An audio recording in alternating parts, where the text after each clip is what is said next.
Hey there, I'm Jonathan with Getting Games, and today I'd like to introduce you to Time Fenix. In this video, I'll be giving you an overview of what the game is like to play, but I won't be going into all the rules today. Now, before I go into that, I do want to ask that if you enjoy this video, that you please click the like button for it down below, as well as the subscribe button for the channel. In addition to that, if you have thoughts about the game while you're watching the video, then please leave a comment down below. And finally, if you would like to directly support this channel, you can learn more about that at gettinggames.com/support. All right. Let's jump into the game. Out here, we have Time Fenix set up on the table. Now, this is a fully resettable, solo-only campaign game that has a legacy and deck management elements. The campaign takes you through more than 14 different areas as you progress through the story. Now, we have a storybook here, and it begins with a prologue explaining the story of where you begin the game, and then you will begin in the first area. The first couple of areas lead you through the basic mechanics of the game and also set up the story for what you are trying to do. Now, you are Fenix, and you woke up after a devastating incident where you are the only one to survive. Now, in order to fix the situation, you will work with an artificial intelligence and the use of time travel to slowly learn what happened and how to fix it. Now, mechanically, the way this game works is that you will be moving through these maze-like areas that come in the game.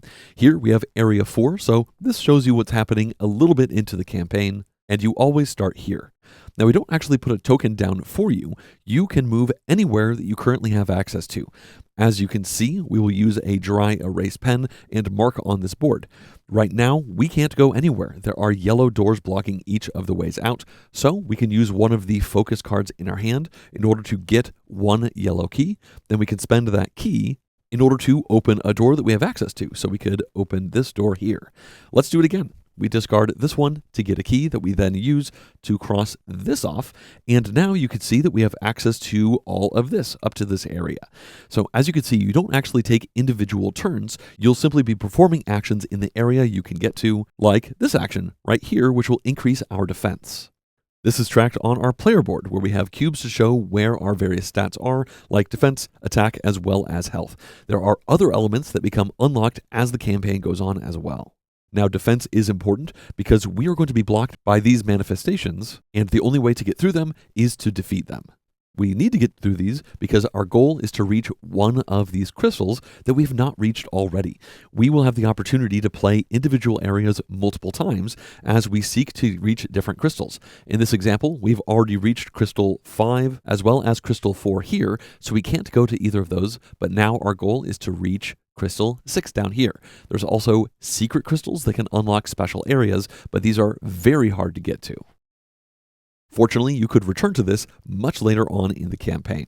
Now let's go ahead and fight this slime manifestation. Each time we fight, we simply look at the slime's statistics, and this can be found on a nice big card.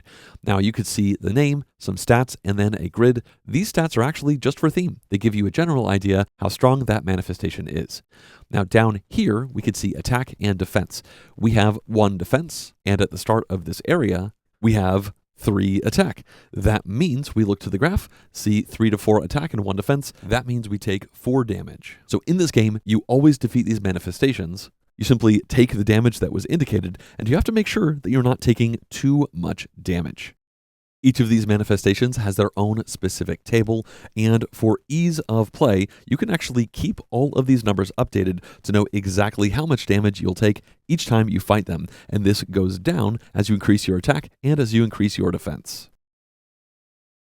With that manifestation defeated, we can move on, and this will get us 5 health, so we can cross that off, gain 5 health, bringing us to 21. And then continue on through this area. As you can see, we're blocked by a yellow door here, so we'll need to get another yellow key.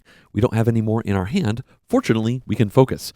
We do this by fighting the leftmost manifestation on this track, in this case, a slime, which we can easily see will be defeated by doing 4 damage to us. And then we get to draw up to 3 focus from this deck. Now, we know that we get 3 because this is indicated on our campaign sheet.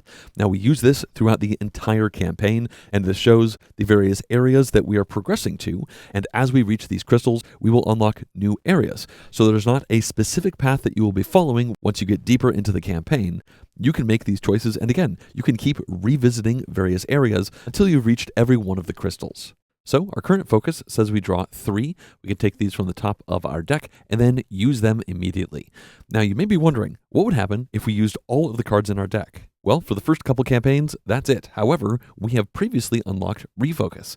This means that we can again fight the leftmost manifestation on this track to take all of our played focus cards, we shuffle them up and make a new draw deck, and if we want to draw from that, well, guess what? We have to fight another manifestation. As we go deeper, we're going to have to fight stronger manifestations. As you can see, these roaches do 10 damage to us right now. So once again, these are the 3 cards we drew, and one of them is Materials. Now we got this in a previous play in this area we're in. When we reached Crystal 5, that unlocked 1 material that got added into our focus deck, and this is going to be in our deck for the rest of the campaign. This is part of the legacy effects as you proceed. You permanently change things like your stats and the cards that you draw. Now, materials are good because you can use them at the replicator.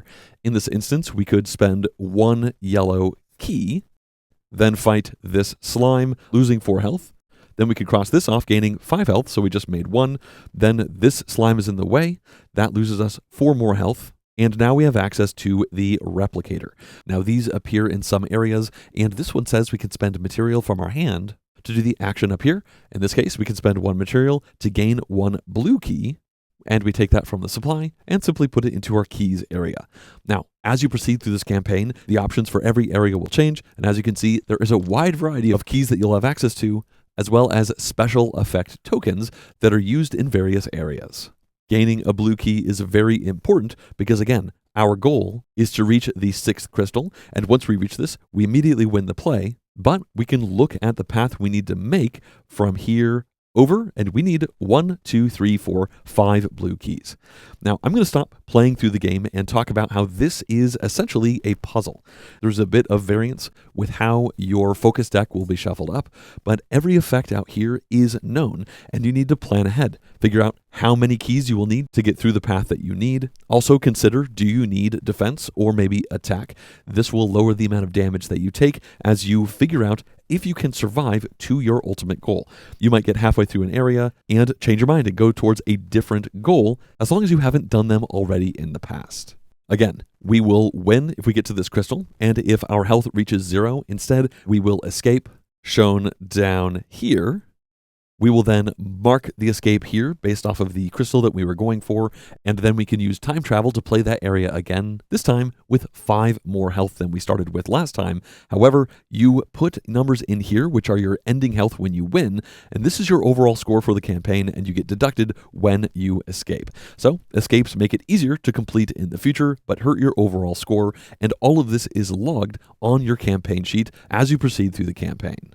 Now again, there are many things that get unlocked as you continue to play, and numerous areas that you will get to play through as you learn more about the story. Once again, this storybook is going to bring you through the events that are happening, and your ultimate goal is currently a mystery because I'm trying not to spoil anything, but you learn all about that in the first 2 pages of the storybook. Now, this should have given you a good idea of how this game plays overall, and there's obviously much more going on. You can learn more about this game by following informational links down below in the description, and I hope you enjoyed learning about Time Fenix.